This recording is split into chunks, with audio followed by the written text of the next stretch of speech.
आज हम पढ़ने जा रहे हैं पाठ 5 लौह पुरुष सरदार पटेल।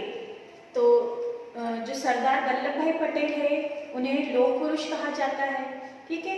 और यह पाठ संकलित है। इसमें हमें यह बताने की कोशिश की लेखक ने कि सरदार पटेल के जो चारित्रिक गुण है ना, वो क्या थे, मतलब वो स्वभाव से कैसे थे, फिर उनका नाम लौह पुरुष क्यों पड़ा, राष्ट्र निर्माण के लिए उन्होंने क्या योगदान दिया, ठीक है। मतलब उनकी यही सारी चरित्र की विशेषताएं और जानकारी हमें इस पाठ में दी गई है। साथ ही हम इस पाठ के अंतर्गत एक वचन और बहुवचन का भी ज्ञान प्राप्त करेंगे। तो देखते हैं हमें जो पाठ दिया है लौह पुरुष सरदार पटेल, इसके अंतर्गत लेखक क्या बताना चाहते हैं। तो लेखक का कहना है कि विश्व के प्रमुख राष्ट्र निर्माताओं में बड़े सम्मान के साथ लिए जाने वाले नामों में सरदार पटेल का जो नाम है वो एक अपना विशिष्ट स्थान रखता है।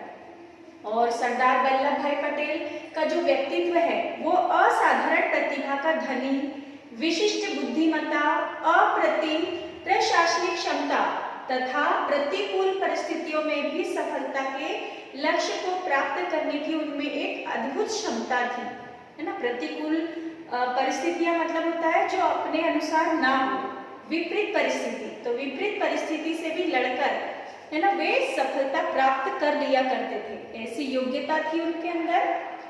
आगे हमें बताया है कि वे स्वभाव से अत्यधिक वीर, निर्भय, दृढ़ निश्चयी, परिश्रमी तथा लगनशील थे। और उनके इन्हीं सारे गुणों के कारण उनको लौह पुरुष की संज्ञा दी गई, मतलब लौह पुरुष की उपाधि या नाम दिया गया था उनके इन्हीं क्या बोलते महान गुणों के कारण। आगे हमें दिया है सरदार वल्लभ भाई पटेल का जन्म 31 अक्टूबर सन 1875 को नाडियाड गुजरात में हुआ था। और इनके पिता का नाम जबेर भाई तथा माता का नाम यहाँ पे हमें दिया है लाडबाई था। इन्होंने नाडियाल के ही हाई स्कूल में सन 1897 में मैट्रिक तक की पढ़ाई पूरी की। सरदार पटेल के विशिष्ट मानवीय गुण जो है वो बचपन से ही प्रकट होने लगे, मतलब बचपन से ही समझ में आने लगा लोगों को उन्हें देखकर कि इनमें बहुत विशेष गुण है, ये कोई साधारण व्यक्ति नहीं है। एक बार वे खेत में कार्य करने के सहयोग देने हेतु तो अपने पिताजी के साथ चले जाते हैं खेत में काम करने के लिए। पिताजी तो आगे आगे हल जोत रहे होते हैं और ये पीछे पीछे यानी अपना कार्य करते हुए पहाड़े भी रटते जा रहे थे, है ना। पहाड़े मतलब टेबल, ठीक है, टेबल भी याद करते हुए जा रहे थे। और पहाड़े कंठस्थ करने में इतने तल्लीन थे, इतने लीन थे, मतलब वो इतने ज्यादा उसमें यानी खो गए थे कि कब उनके पैरों में एक नुकीला डाब नामक एक घास होती है, उसका एक नुकीला कांटा उनके पैर में आके चुभ गया, उन्हें बिल्कुल भी खबर नहीं लगी और उनके पैरों से एकदम खून की धार बहती जा रही थी। उन्हें फिर भी होश नहीं था, वो बस केवल अपने पहाड़े याद करने में लगे हुए थे।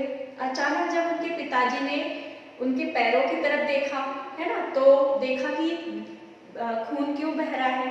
तो पिताजी ये देखकर तो दंग रह गए कि इस लड़के को थोड़ा भी एहसास नहीं हो रहा है। उन्होंने बालक को दृढ़ता से सहराते हुए उसके पैर से कांटा निकाला और उस पर कार नामक वृक्ष की कुछ पत्तियों को मसलकर ऐसे रगड़ दिया जिससे कि खून बहना बंद हो जाए। फिर क्या था आगे। व्यक्तिगत जीवन में सरदार पटेल बड़े ही सहृदयी एवं सच्चे मित्र के रूप में विख्यात थे और विषम परिस्थितियों में किसी भी मित्र के काम आने के लिए वे अपने आप को वचनबद्ध मानते थे।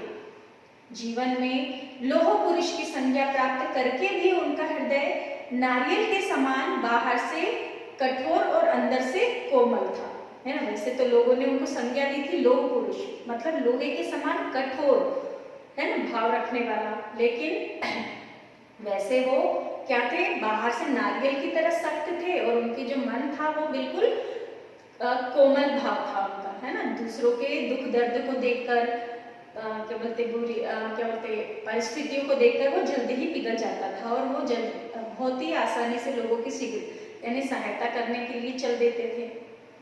वे किसी भी विषय, भाव या विचार को तत्काल समझ जाते थे तथा अगले ही क्षण तद अनुरूप कार्यवाही करते थे। इस तरह सरदार पटेल प्रति क्षण सजग, सचेष्ट और स्फूर्तिवान रहते थे। स्वस्थ हो या अस्वस्थ, मतलब बीमार हो या फिर वो ठीक हो, वो हमेशा सोते जागते बस एक ही बात पे चिंतित रहते थे, एक ही बात के बारे विचार किया करते थे। हर क्षण एक ही स्थिति में उनका ध्यान रहता था और वो था राष्ट्र की तत्कालीन महत्व की समस्याएं एवं उनके समाधान का कुछ उपाय वो किस तरह ढूंढ सके, है ना। जो तत्कालीन मतलब समय के अनुसार, उस समय जो यानी हमारे राष्ट्र में, हमारे यानी देश में जो समस्याएं थी, तो उस समस्याओं का निवारण कैसे किया जाए और उसके लिए क्या उपाय करना चाहिए, है ना। यही विचार वो किया करते थे हर स्थिति में। स्वतंत्रता संग्राम काल में सत्याग्रह आंदोलन एवं बारडोली में किसानों को संगठित कर लगान माफ कराने जैसी उल्लेखनीय सफलताओं में आपको महत्वपूर्ण योगदान आपने दिया है ना। सत्याग्रह आंदोलन में भी इन्होंने बारडोली भाग लिया था और बारडोली में जो किसानों को संगठित करके उन्होंने लगान माफ करने का भी जो उल्लेखनीय कार्य किया था और उसमें सफलता भी प्राप्त की थी। तभी से जनता उन्हें सरदार के नाम से संबोधित करने लगी थी, है ना। सरदार मतलब मुखिया होता है एक प्रकार से, राजा, ठीक है, इसीलिए उनको सरदार भी कहने लगी थी जनता।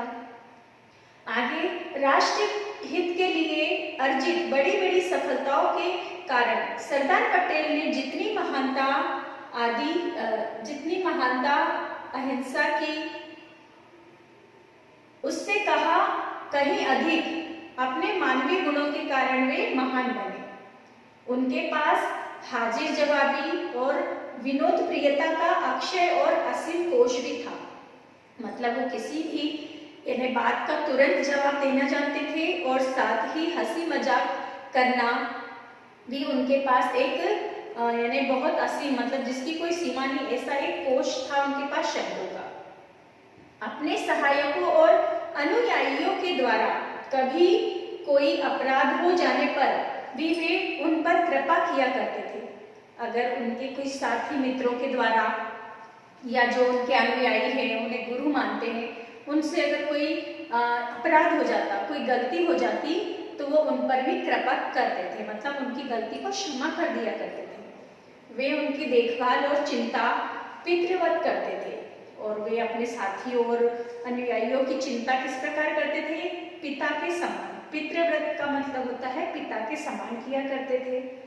वे एक तरफ जिस पर विश्वास कर लेते थे, फिर कभी भी उस पर संदेह नहीं करते थे और विश्वास से विश्वास उत्पन्न होता है।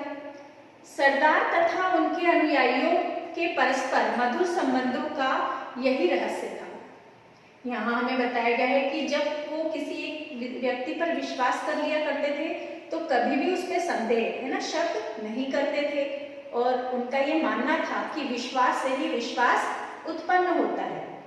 और उनके इसी व्यवहार के कारण जो उनके अनुयायी थे उनमें परस्पर क्या था? मधुर संबंधों का एक बहुत बड़ा रहस्य की बात थी ये कि सरदार पटेल सुनते अधिक थे और बोलते बहुत कम थे। वे जब भी वे बोलते थे किसी महत्वपूर्ण कार्य के क्रियान्वयन की घोषणा ही करते थे, है ना, कि कौन सा वो कार्य महत्वपूर्ण कार्य करने जा रहे हैं। जब भी बोलते थे तो उसी कार्य की शुरुआत करने की ही वो घोषणा करते थे, जो मानो युद्ध घोष के समान होती थी, है ना। और वो तो ऐसी घोषणा होती थी जैसे किसी युद्ध का आरंभ होने जा रहा हो। किसी भी विषय पर उनकी सहमति प्राप्त करना आसान नहीं था और पूरी तरह चिंतन मनन करके ही वे अपनी स्वीकृति प्रदान करते थे, है ना। लोगों के लिए दूसरे जो लोग हैं बहुत सारे कुछ ना कुछ अपनी परेशानी या कुछ ना कुछ बातें जो है चिंतन की, वो उनके सामने जब लेके प्रस्तुत होते थे तो उनकी सहमति, है ना, आसानी से नहीं मिलती थी उनको, क्योंकि वो हर विषय पर बड़ा गहनता से चिंतन करते थे, मनन करते थे उसे कि वो सही होगा या नहीं होगा, उसके बाद ही उसे स्वीकृति प्रदान किया करते थे। भारत के 150 वर्ष के दास्ता काल में पटेल जैसा व्यक्तित्व उत्पन्न नहीं हुआ है।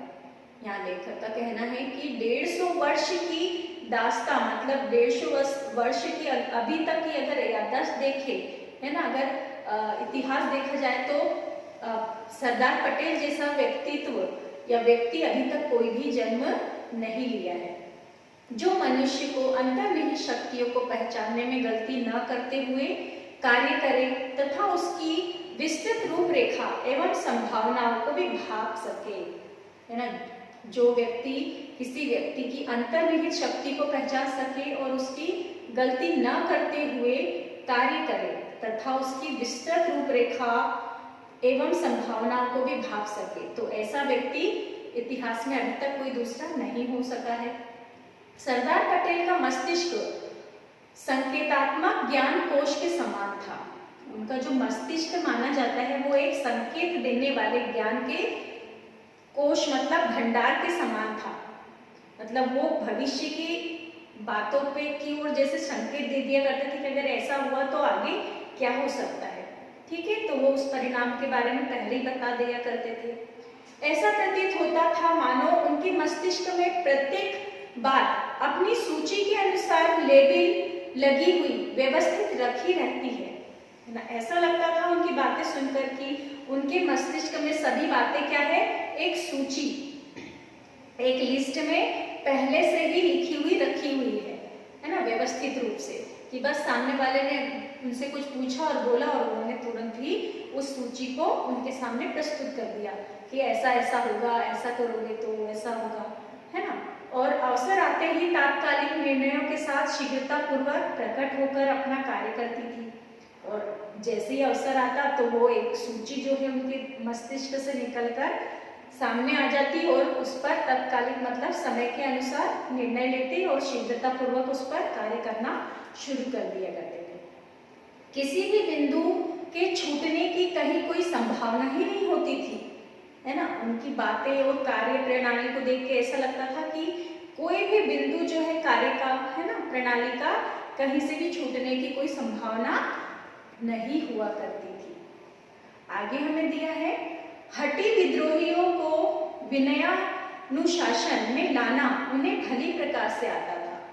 जो कोई अगर व्यक्ति हठी स्वभाव का है ना, और विद्रोह रखता है उनके प्रति, तो उन्हें विनयता पूर्वक अनुशासन में लाना उनको बहुत अच्छे से आता था। उन्होंने कभी भी शक्ति प्राप्त करने की लालसा नहीं थी, है ना, चाहे वो शक्ति शासन की हो, प्रजा की हो या किसी अन्य प्रकार की, उन्हें ऐसी कोई लालसा या कोई लालच नहीं थी शक्ति प्राप्त करने का। वह तो उनके हाथ में बलात् थमा दी जाती थी। किसी भी कार्य की पूर्णतः के अंतिम क्षण तक वे अपने आप को पर्दे के पीछे ही रखते थे, किंतु जिस युद्ध का उनको सेनापति बनाया जाता उसमें उनकी आज्ञा अंतिम होती थी, है ना। इसलिए वे जबरदस्ती उनके हाथों में किसी न किसी कार्यभार को पकड़ा दिया जाता था और वे भी उस कार्य को अंतिम क्षण तक अपने पूरे यानी एकाग्र मन से करते थे, लेकिन अपने को आगे नहीं रखते थे। वो अपने दूसरे अनुयायी जो है, मित्र हैं, उन्हें आगे रखकर वो जैसे पर्दे के पीछे से अपने कार्यभार संभालते रहते थे, परंतु एक सेनापति की तरह हर कार्य पे उनकी जो आज्ञा है वो अंतिम आज्ञा मानी जाती थी। विरोधी व्यक्तियों अथवा दलों की निर्बलताओं को स्मरण रखकर वे अपने मस्तिष्क में सावधानी लेखा जोखा रखते थे, है ना। विरोधियों के बारे में जानकारी प्राप्त करके वो क्या है, उनकी निर्बलता और उनके क्या कमजोरियां हैं, है ना, उसको याद करके वो अपने मस्तिष्क में एक सावधानी पूर्वक उसका लेखा जोखा पहले से ही बनाकर तैयार कर दिया करते थे। स्वतंत्रता प्राप्ति के पश्चात प्रथम गृह मंत्री के पद को सुशोभित करते हुए जो महत्वपूर्ण कार्य सरदार पटेल ने किए हैं उनमें से प्रमुख हैं देशी रियासतों का एकीकरण, अंग्रेज भारत उठते समय 500 से अधिक रियासतों को स्वतंत्र छोड़ गए थे। स्वतंत्र भारत के सामने इनकी समस्या ने विकट रूप धारण कर लिया था। तो सरदार पटेल ने उनकी कुशल राजनीति और सूझबूझ से इन सभी रियासतों का एकीकरण किया और उस समस्त यानी समस्याओं का निदान चुटकियों में कर दिया। मतलब जब हमारा भारत देश स्वतंत्र हुआ था तो वो सबसे पहले गृह मंत्री के रूप में हमारे राष्ट्रीय पद पर सम्मानित हुए थे, है ना। उनको गृह मंत्री का पद दिया गया था और गृह मंत्री के पद पर रह के उन्होंने सबसे बड़ा काम क्या किया, देशी रियासतों का एकीकरण किया। क्योंकि उस समय जो अंग्रेज है ना, कितनी 500 से अधिक ऐसी रियासतें थी, ऐसे राज्य थे जिनको स्वतंत्र छोड़ गए थे, उन पे किसी का राज्य ही नहीं था। तो उन सबको एक करके, है ना, सरदार पटेल ने उनको अपनी राजनीति की कुशलता और सूझबूझ से उनको सबको एक किया और उनकी जो भी समस्याएं थी उसको आसानी से दूर कर दिया।